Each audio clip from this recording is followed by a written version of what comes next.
Hi students, welcome to Neet Tricks. நம்ம இந்த வீடியோல என்ன பார்க்க போறோம் அப்படினா difference between resignation and non-resign. ஒரு சீட்டை நம்ம ரிசைன் பண்ணா என்ன நடக்கும், ரிசைன் பண்ணலைனா என்ன நடக்கும், இதனால கிடைக்கக்கூடிய பெனிஃபிட்ஸ் என்ன அப்படிங்கறத இப்ப பார்க்க போறோம். வாங்க வீடியோக்குள்ள போறதுக்கு முன்னாடி நம்மளோட Neet Tricks சேனலை சப்ஸ்கிரைப் பண்ணிக்கோங்க, கூடவே இருக்கக்கூடிய பெல் பட்டனை கிளிக் பண்ணிக்கோங்க. அப்ப நம்ம போடக்கூடிய வீடியோ உங்களுக்கு நோட்டிஃபிகேஷனா வரும். வாங்க வீடியோக்குள்ள போலாம்.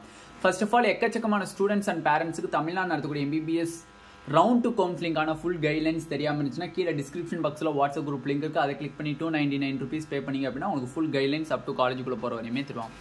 இப்போ எக்கச்சக்கமான ஸ்டூடண்ட்ஸ் கேட்கக்கூடிய என்னன்னா, ஆனா நான் கண்டிப்பா ரிசைன் பண்ணி தான் ஆகணுமா, இல்ல ரிசைன் பண்ணாம நான் அப்கிரேடேஷன் பண்ணலாமா, இதுக்கும் அதுக்குள்ள பெனிஃபிட்ஸ் என்னன்னா அப்படின்னு கேக்குறீங்க. ஃபர்ஸ்ட் ஆஃப் ஆல், ரிசைன் பண்ணாம இருந்தா என்ன பெனிஃபிட்ஸ்? ரிசைன் நாட் ரிசைன், உங்க சீட்டை நீங்க ரிசைன் பண்ணல, நாட் ரிசைன், ஓகேவா? உங்க சீட்டை நீங்க ரிசைன் பண்ணல. அப்ப ரவுண்ட் 1ல உங்களுக்கு ஒரு சீட்டு கிடைச்சிருக்கு, ரவுண்ட் 1ல ஒரு சீட்டு உங்களுக்கு கிடைச்சிருக்கு. இந்த சீட்டு வந்து உங்களுக்கு பிடிச்சிருக்கோ பிடிக்கலையோ நீங்க போய் கண்டிப்பா அட்மிஷன் போட்டிருப்பீங்க. எல்லா ஸ்டூடெண்ட்ஸ் அண்ட் பேரண்ட்ஸுமே போய் கண்டிப்பா அட்மிஷன் போட்டிருப்பீங்க. ஒரு சீட்டை ஜாயின் பண்ணிட்டீங்க, ஒரு சீட்ல நீங்க ஜாயின் பண்ணிட்டீங்க. ஓகே, இப்போ என்ன சொல்லியிருக்காங்கன்னா, ரவுண்ட் 1 முடிஞ்சதுக்கு அப்புறம் நம்மளுக்கு ரெசிக்னேஷன் டேட்னு சொல்லி ரிலீஸ் பண்ணியிருக்காங்க. இப்போ இந்த ஒரு சீட்ல நீங்க ரவுண்ட் 1ல கிடைக்கப்பட்ட சீட்ல ஜாயின் பண்ணிட்டீங்க. ஜாயின் பண்ணிட்டு நீங்க ரவுண்ட் 2ல பார்ட்டிசிபேட் பண்றீங்கன்னா இதுக்கு பேர் வந்து அப்கிரேடேஷன் ஆர் ரீஅலாட்மெண்ட்னு சொல்லுவாங்க. ஓகேவா? Reallotment, upgradation or reallotment. Okay, இப்போ இந்த அப்கிரேடேஷன் பண்றது மூலமா நம்மளுக்கு ரவுண்ட் 2ல சாய்ஸ் ஃபில் பண்ணுவீங்க, ஃப்ரெஷ் சாய்ஸ் ஃபில் பண்ணுவீங்க. எந்தெந்த காலேஜஸ் ரவுண்ட் 1ல சாய்ஸ் ஃபில் பண்ணீங்களோ அதே காலேஜஸ் உங்களுக்கு ரவுண்ட் 2ல விசிபிளா தெரியும். அந்த காலேஜஸை சாய்ஸ் ஃபில் பண்ணுவீங்க. ஃபார் எக்ஸாம்பிள், இப்போ உங்களுக்கு தனலட்சுமி ஸ்ரீனிவாசன் மெடிக்கல் காலேஜ் கிடைச்சிருக்கு அப்படின்னு வச்சுக்கோங்க. தனலட்சுமிக்கு மேல இருக்கக்கூடிய டாப் காலேஜஸ், தனலட்சுமியோட கம்பேர் பண்ணும்போது பெட்டர் காலேஜஸ் நீங்க வந்து சாய்ஸ் ஃபில் பண்றீங்க. ஓகேவா? பெட்டர் காலேஜஸ் நீங்க சாய்ஸ் ஃபில் பண்றீங்க. எங்க? ரவுண்ட் 2ல சாய்ஸ் ஃபில் பண்றீங்க.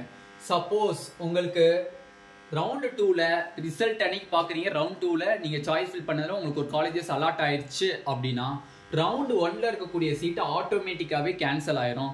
ரவுண்ட் 2ல இருக்கக்கூடிய சீட்ல போய் நீங்க கண்டிப்பா ஜாயின் பண்ணி ஆகணும். இது ஒரு கேட்டகரி. ஓகேவா? இன்னொரு கேட்டகரி என்னன்னு பாத்தீங்க அப்படின்னா, சப்போஸ் எனக்கு ரவுண்ட் 2ல எனக்கு சீட்டு கிடைக்கல, நான் ரவுண்ட் 1ல இருக்கக்கூடிய சீட்ல நான் ஜாயின் பண்ணிக்கலாமான்னு கேட்டீங்கன்னா கண்டிப்பா ஜாயின் பண்ணிக்கலாம். உங்களோட சீட், ரவுண்ட் 1 சீட் உங்க கையிலேயே இருக்கும். ஓகேவா? அப்ப அப்கிரேடேஷன் பண்றதனுடைய பெனிஃபிட் என்னன்னு கேட்டீங்கன்னா, ரவுண்ட் 2ல பார்ட்டிசிபேட் பண்ணி உங்களுக்கு சீட்டு கிடைக்கலனாலும் ரவுண்ட் 1ல இருக்கக்கூடிய சீட்டு உங்க கையில இருக்கும். ஓகேவா? இது ரிசைன் பண்ணலைன்னா இந்த பெனிஃபிட்.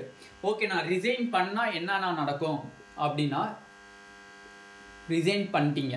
இப்போ ரவுண்ட் 1ல உங்களுக்கு ஒரு காலேஜஸ் அலாட் ஆயிருக்கு, அதே Dhanalakshmi Srinivasan medical college allot ஆயிருக்கு.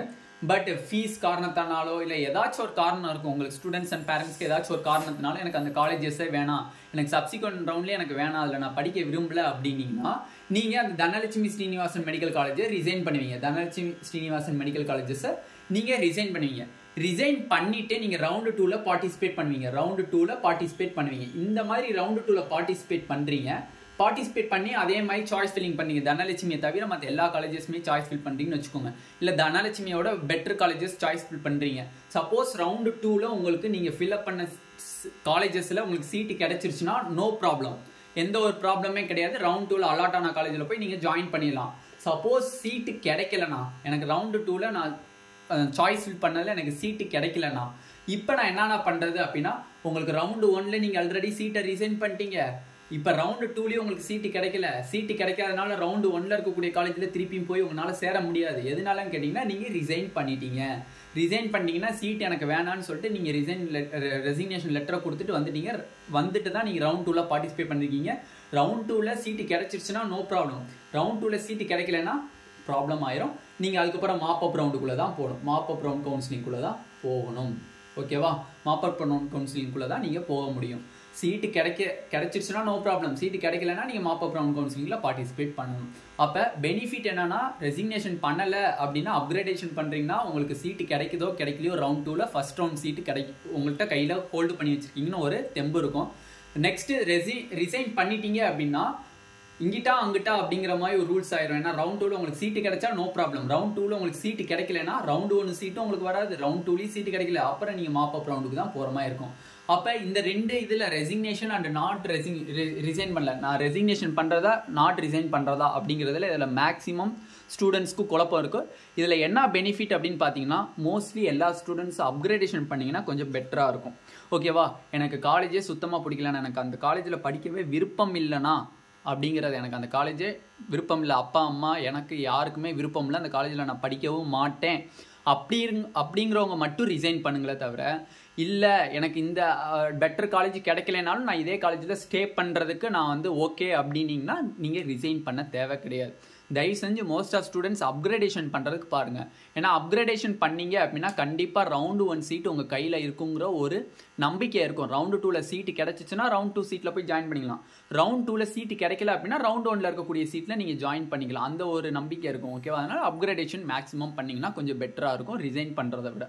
ஓகேவா, இந்த வீடியோவில் difference between resignation and not resign பார்த்துருக்கோம். இந்த வீடியோ உங்களுக்கு பிடிச்சிருந்துச்சுன்னா அப்படின்னா நம்மளோட நீட் ஆப்பர்ட்ரிக்ஸ் சேனலை சப்ஸ்கிரைப் பண்ணிக்கோங்க. கூடவே இருக்கக்கூடிய பெல் பட்டனை கிளிக் பண்ணிக்கோங்க. அப்போ நம்ம போடக்கூடிய வீடியோ உங்களுக்கு நோட்டிஃபிகேஷன் வரும். உங்கள் ஃப்ரெண்ட்ஸ் எல்லாத்துக்குமே ஷேர் பண்ணிக்கோங்க. அது மட்டும் இல்லை, தமிழ்நாடு நடத்தக்கூடிய MBBS BDS கவுன்சிலிங்கான ஃபுல் கைட்லைன்ஸ் அப் டு காலேஜுக்குள்ளே போகிற வரையும் வேணும்னு நினச்சிங்கன்னா கீழே டிஸ்கிரிப்ஷன் பாக்ஸில் வாட்ஸ்அப் குரூப் லிங்க் இருக்குது. அதை கிளிக் பண்ணி $299 பே பண்ணிங்க அப்படின்னா உங்களுக்கு ஃபுல் கைட்லைன்ஸ் அப் டு காலேஜுக்குள்ளே போகிற வரையும் தெளிவாக தரும். Thank you students.